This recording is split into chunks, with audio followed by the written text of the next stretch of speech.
Gikundi kia bunge kiama-ini kia Jubilee ni mokire aria marendekithia mogaruruku gatiba-ini itanya inene ria gutabanio gwa kura ya mawoni makiuga riritirio ihinda riagiriru.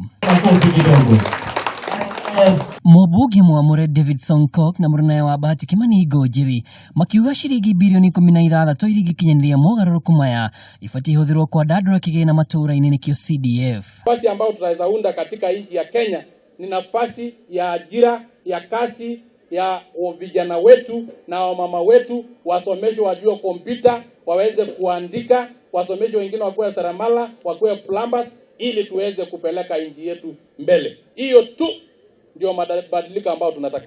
Kuringana na Sonkok atiti mafatie kumurika uria mbeũ njĩthĩ mekũgĩa na mawĩra uko akiuga 2022 makanyita munini wa President William Ruto baru.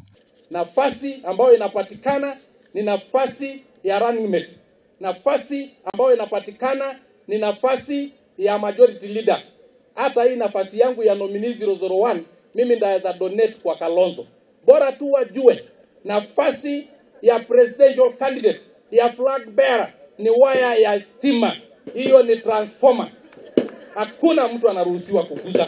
Hiyo tuliko na hiyo roadmap na Mwenyezi Mungu anatusaidia. Mũmbunge ũyũ oho akiuga nĩ aranyita mbaru kũnyihanyihio kwa mĩcara ya ambunge na oho makori arĩa maungumĩirie kĩgĩna kĩa NYS mahingũrĩrwo thitango. Tunataka kupambana na hiyo kwa sababu rais wetu ametupatia express instruction ya kwamba tumalize corruption katika nchi ya Kenya. Ngũnjiri oho akĩingĩrĩra rũhonge rwa igoti rũrĩa meneire akiuga arĩa maungumagia mbeca cia mũingĩ mating'ethanagĩrwo nao. Tajua anasema pateni akamatwe, ile watoto walinunulia pombe wakaenda kuanguka na ndege huko. Tulisema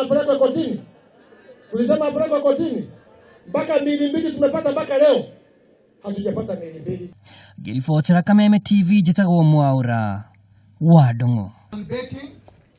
Faris Njoroge Kuria.